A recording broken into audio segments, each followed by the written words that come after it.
చేవెళ్ల ప్రజాగర్జన సభలో దళిత గిరిజన డిక్లరేషన్లు ప్రకటించడంపై గాంధీ భవన్ లో కాంగ్రెస్ నేతలు సంబరాలు చేసుకున్నారు.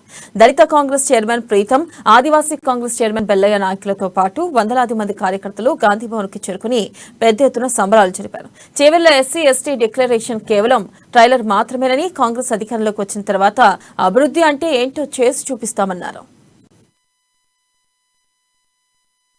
నవ్వుతున్న భవిష్యత్ దేశంలో రాష్ట్రంలో ఉన్నటువంటి గిరిజనులు దళితులు ఇవాళ పెద్ద ఎత్తున ఆనందపడుతున్నటువంటి పరిస్థితి ఉంది. మొట్టమొదటిసారిగా ఆ రోజు ఇందిరాగాంధీ ఇచ్చినటువంటి భూములకు ఇవాళ హక్కులు కల్పించేటటువంటి బాధ్యతను కాంగ్రెస్ పార్టీ తీసుకున్నది. 5 ఐటీడీఎల్ని ఏర్పాటు చేయడం, ఎరకల, లంబాడి, అదేవిధంగా గోండు, కోయ తెగలకు ప్రత్యేక కార్పొరేషన్లు ఏర్పాటు చేయడం, నవ్వుతున్న భవిష్యత్ చదువుకునే పిల్లల్ని ఆదుకోవాలనే నిర్ణయం తీసుకోవడం, కాంగ్రెస్ పార్టీ అధికారంలోకి వస్తే గిరిజనుల జీవితాల్లో వెలుగు రాబోతుందనేటటువంటి ఒక బలమైనటువంటి విశ్వాసం, నమ్మకం ఇలా రాష్ట్ర వ్యాప్తంగా ఉన్నటువంటి గిరిజనులకు, దళితులకు వచ్చినటువంటి పరిస్థితి ఉంది. అందుకనే ఇవాళ రాష్ట్ర వ్యాప్తంగా సంబరాలు జరుపుకుంటా ఉన్నారు. గాంధీ భవన్ లో కూడా నిన్న జరిగినటువంటి డిక్లరేషన్ మీద ఇవాళ ఎస్సీ విభాగం ప్రీతం గారి నాయకత్వంలో, ట్రైబల్ డిపార్ట్మెంట్, ఆదివాసీ కాంగ్రెస్, నేను కలిసి మొత్తం మా రాష్ట్ర నాయకత్వంతో కలిసి కూడా ఇక్కడ సంబరాలు నిర్వహించుకుంటున్నటువంటి పరిస్థితి ఉంది.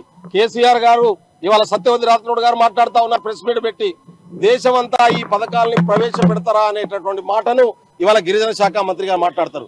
అమ్మా, నీకు సిగ్గెట్లు అనిపిస్తలేదు? నువ్వు ఉంటున్నటువంటి ఊరికి పక్కన 3 కిలోమీటర్లో విభజన చట్టంలో బయ్యారం ఉక్కు ఫ్యాక్టరీ పెట్టాలని చెప్పి పార్లమెంట్ లో మేము చట్టం చేస్తే నీ చేతగాని ముఖ్యమంత్రి ఎందుకు అమలు చేయించుకోలేకపోయిందో. రాష్ట్ర వ్యాప్తంగా సంబరాలు జరుగుతున్నాయి. రాష్ట్ర వ్యాప్తంగా ఈ రోజు అంబేద్కర్ అభయహస్తం పేరు మీద ప్రతి ఒక్క దళిత కుటుంబానికి 12 లక్షలు ప్రకటించిన ఘనత కాంగ్రెస్ పార్టీది.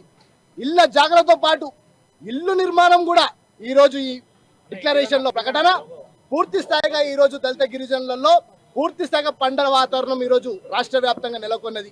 మరి ఇన్ని రోజులు మాకు ఇంద్రం ఇచ్చిన భూములను మీరు అమ్ముకొని ఎంగిలి మెతుకులేసి ఏదో దళితులకు దళిత బంధు ఇస్తున్నాము, గిరిజనులకు ఏదో మేము